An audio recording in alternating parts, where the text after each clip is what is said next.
औज़ुबिल्लाहि मिनश्शैतानिर्रजीम बिस्मिल्लाहिर्रहमानिर्रहीम वसल्लल्लाहु अला मुहम्मदिन व आलि बैतिहि अत्तय्यबीन अत्ताहिरीन अलमासूमीन। बारगाह सय्यदुल औसिया हज़रत अमीरुल मोमिनीन सलवातुल्लाहि व सलामुहु अलैहि से मसाइल निकाह को लेके अपने मोमिनीन की खिदमत में हाज़िर हुआ हूँ। गुज़िश्ता हल्के में हमने निकाह के फ़ज़ाइल के ऊपर गुफ्तगू की थी और ये जाना था कि रिवायात अहले बैत अलैहिमुस्सलाम मर्द और ख़ातून की कौन सी वो मुस्बत सिफ़ात बयान फरमाती हैं और मनफी सिफ़ात के जिनसे निकाह के लिए इज्तिनाब करना चाहिए। इन मरले को जान लेने के बाद मंगनी का मरला आता है और जिसके मसाइल इंतहाई मुहिम हैं। हमारे मुआशरे में आम तौर पर देखने को मिलता है कि लोग शादी से काफ़ी अरसा पहले अपने बच्चों की निस्बत और मंगनियाँ कर देते हैं, जिसके बाद लड़की और लड़का ख़ुद को एक दूसरे के लिए अजनबी ना समझते हुए एक दूसरे के साथ बात भी करते हैं और बाज़ औक़ात चंद ऐसी हरक़ात से भी नहीं कतराते कि जो ख़िलाफ़ शरीयत मुहम्मदी समझे जाते हैं। उन हरक़ात में से उनको बाज़ का तो इल्म होता है कि ये ख़िलाफ़ शरीयत हरकत है और बाज़ का इल्म नहीं होता है और वो इन अफ़आल का इर्तिकाब करते हैं। हत्ता कि बाज़ वालिदैन अपने बच्चों को ऐसे आमाल के गलत होने से कुछ तो आगाह ही नहीं होते हैं और कुछ आगाह होने के बावजूद अपने बच्चों को नहीं रोकते हैं और उनका रास्ता नहीं रोकते। उल्टा ये कहकर उन्हें आज़ाद छोड़ देते हैं कि अक़द से पहले ये उनकी अंडरस्टैंडिंग का मरहला है, जिसमें उनकी आपस में मंगनी हो जाती है और वो आपस में एक दूसरे के ताकि एक दूसरे को समझ लें। लिहाजा हमने ज़रूरी समझा और जाना कि हम इस अहम पहलू से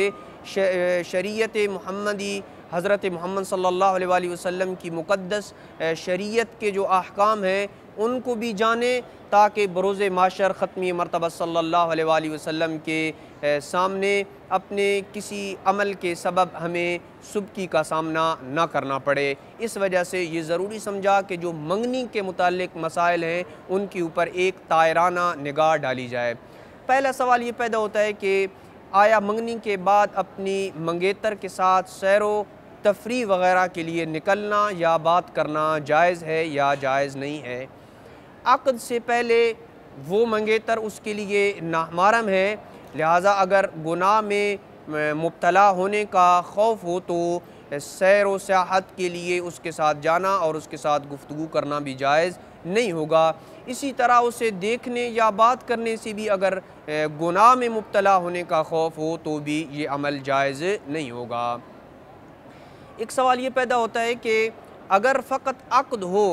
और रुख़्सती ना हो, जैसे कि हमारे मुआशरे में अपनी बच्चियों का अक़द एक मरहले में कर दिया जाता है और रुख़्सती कुछ मुद्दत के बाद की जाती है, तो ऐसी सूरत में अगर फ़कत अक़द हुआ हो और रुख़्सती ना हो तो आया लड़की के लिए अपने उस शौहर को रुख़्सती से पहले इस्तिमता और मुबाशरत से मना करना जायज़ है या जायज़ नहीं है? ये एक इंतहाई अहम मसला है।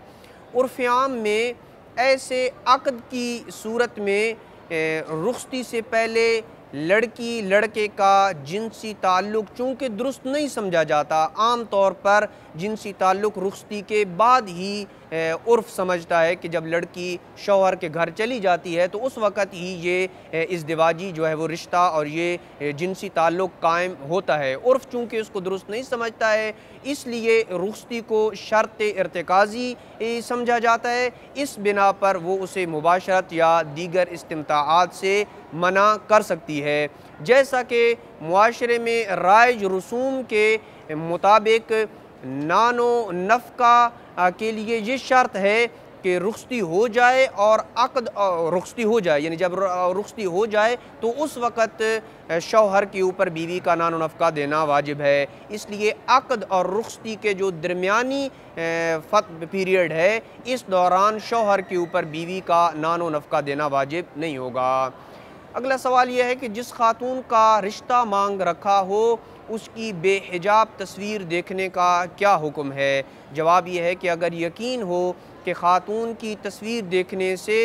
उसकी ऐसी सिफ़ात से आगाही होगी, यानी उसे जिन सिफ़ात को वो तस्वीर के ज़रिए देखना चाहता है, जिन्हें वो शादी के लिए इख्तियार करना चाहता है, अगर वो उन सिफ़ात के लिए ख़ातून की तस्वीर देख रहा है बेहिजाब, तो कोई हरज नहीं है, दे सकता है। अगला सवाल यह है कि ससुराल में अपनी मंगेतर के साथ इस हाल में बैठना कि उसके सर के बाल खुले हुए हों, ख़ातून ने हिजाब न किया हुआ हो और फ़कत उनके दरमियान मंगनी तय पाई हो और अक़द ना हुआ हो और उसने शरई हिजाब भी ना कर रखा हो, तो अपनी मंगेतर के साथ उसके ससुराल में बैठना जायज़ है या जायज़ नहीं है, जबकि उसने शरई हिजाब न किया हो।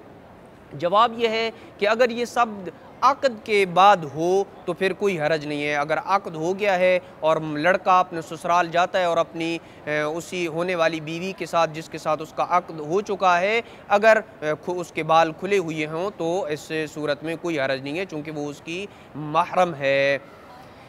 लेकिन अगर उसके महासिन जैसे चेहरा, बाल, गर्दन, हाथ, पिंडलियाँ, कलाइयाँ और ऐसी ही दीगर मकामात हुस्न से आगाही ज़रूरी हो और अभी तक निकाह ना किया हो, तो इस सूरत में वो अगर अपने उसके इस मकामात हुस्न को देखने के लिए ससुराल के घर में जाता है और ख़ातून के बाल खुली हुए हों और एक ही दफ़ा देखने से उसका वो मकसद पूरा हो जाता हो, तो कोई हरज नहीं है, वो ख़ातून के खुले बाल जो है वो देख सकता है। और इस मसले के ऊपर आने वाले मसाइल के ऊपर हम तफसील के साथ डिस्कस करेंगे। लेकिन अगर एक दफ़ा देखने से उसे मतलूबा औसाफ से आगाही हासिल नहीं होती है कि जिन औसाफ को वो हासिल करना चाहता है, अगर एक दफ़ा देखने से उसे वो आदाब हासिल नहीं होते तो दोबारा भी देखने में कोई हरज नहीं है। अगला सवाल यह है कि आया अक़द के बाद और रुख़्सती से पहले ख़ातून अपने शौहर की इजाज़त के बग़ैर घर से बाहर निकल सकती है या उसके लिए निकलना जायज़ नहीं है? ये भी एक इंतहाई अहम मसला है। जवाब यह है कि अगर मुआशरे में राय ये हो कि ख़ातून पे रुख़्सती के बाद ही घर से निकलने के लिए शौहर की इजाज़त लेना ज़रूरी समझा जाता हो, तो ख़ातून पे वाजिब नहीं है कि रुख़्सती से पहले और निकाह और अक़द के बाद अपने वालिदैन के घर से निकलने के लिए अपने शौहर से इजाज़त ले, ज़रूरी नहीं है कि वो इजाज़त ले। अगला सवाल यह है कि आया तलाक़ के इद्दत के दौरान किसी ख़ातून के लिए शादी का पैगाम भेजना दुरुस्त है या नहीं? एक ख़ातून है कि जो किसी मर्द से तलाक़ की इद्दत गुजार रही है और कोई दूसरा मर्द उसके साथ शादी करना चाहता है और अभी तक वो इद्दत के दौरान है, तो क्या इद्दत के दौरान उसकी तरफ शादी का पैगाम भेजना जायज़ है या जायज़ नहीं है? अगर इस अमल से उस ख़ातून की अपने शौहर से, चूँकि इद्दत रजई में वो ख़ातून अभी तक अपने शौहर की बीवी होती है और अगर वो अपने शौहर के घर में है तो उसकी इजाज़त के बग़ैर घर से बाहर भी नहीं निकल सकती, लिहाजा वो उसकी बीवी है इद्दत रजई के दौरान। लिहाजा अगर इस अमल के ज़रिए यानी उसके तरफ शादी का पैगाम भेजने के लिए, जबकि वो इद्दत रजई गुजार रही है, अगर इस अमल से उस ख़ातून की अपने शौहर से दूरी का खौफ हो कि यानी शादी का वो पैगाम भेजता है और अपने शौहर से दूरी का उसे खौफ हासिल हो जाता है, बल्कि बिनाबर एहतियात लाज़िम अगरचे ऐसा खौफ न भी हो तो शौहरदार या इद्दत रजइया वाली ख़ातून को सराहतन या इशारतन शादी का पैगाम भेजना ये जायज़ नहीं है। लेकिन अगर ख़ातून अगर इद्दत रजई भी नहीं है बल्कि इद्दत बाइन में है, तो खा इद्दत वफ़ात की शक्ल में हो या इसके अलावा किसी और सबब से हो, तो वाज़े लेकिन हया के मुनाफी अल्फाज के बग़ैर निकाह का पैगाम उसकी तरफ भेजना जायज़ है। यानी अगर ख़ातून इद्दत बाइन में है, फ़र्ज़ करें उस ख़ातून का शौहर दुनिया से रुख़्सत हो गया था और वो इद्दत वफ़ात गुजार रही थी, तो इस सूरत में अगर कोई शादी का पैगाम उसकी तरफ भेजता है लेकिन हया के मुनाफी अल्फाज के बग़ैर निकाह का पैगाम भेजा है तो कोई हरज नहीं है, जायज़ है। बल्कि आयतुल्लाह सिस्तानी फरमाते हैं कि बईद नहीं है कि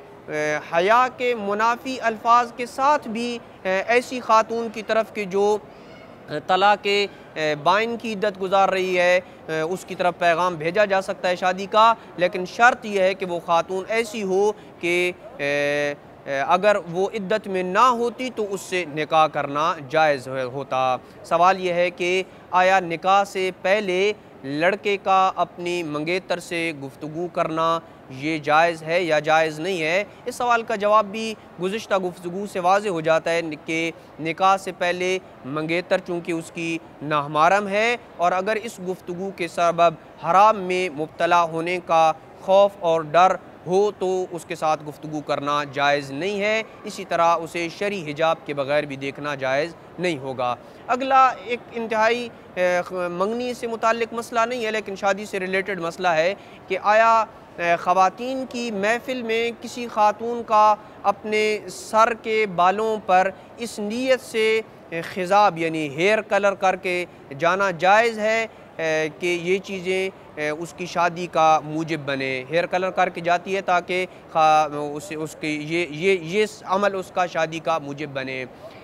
अगर ऐसा करना फ़कत ज़ीनत की खातिर हो और शादी के लिए किसी को धोखा देना मकसूद ना हो तो जायज़ है, ऐसा करने में कोई हरज नहीं है। लेकिन अगर अपना कोई ऐब छुपाना मकसूद हो या अपनी असल उम्र को वो ख़ातून छुपाना चाहती है हेयर कलर करके या ख़िज़ाब करके तो फिर जायज़ नहीं है। सवाल ये है कि अगला सवाल ये है कि आम तौर पर ये एक हुक्म शरई है कि जिस शख्स को हराम में मुब्तला होने का डर हो उस पे शादी वाजिब है। सवाल यह है कि इस हुक्म से क्या मुराद है कि हराम में मुब्तला होने से क्या मुराद है? बाज़ मोमिनीन ये समझते हैं कि हराम में मुब्तला होने से मुराद फ़कत अलयादु बिल्लाह ज़िना है, बल्कि ऐसा नहीं, हरगिज़ ऐसा नहीं है, बल्कि हर किस्म की मासियत का इर्तिकाब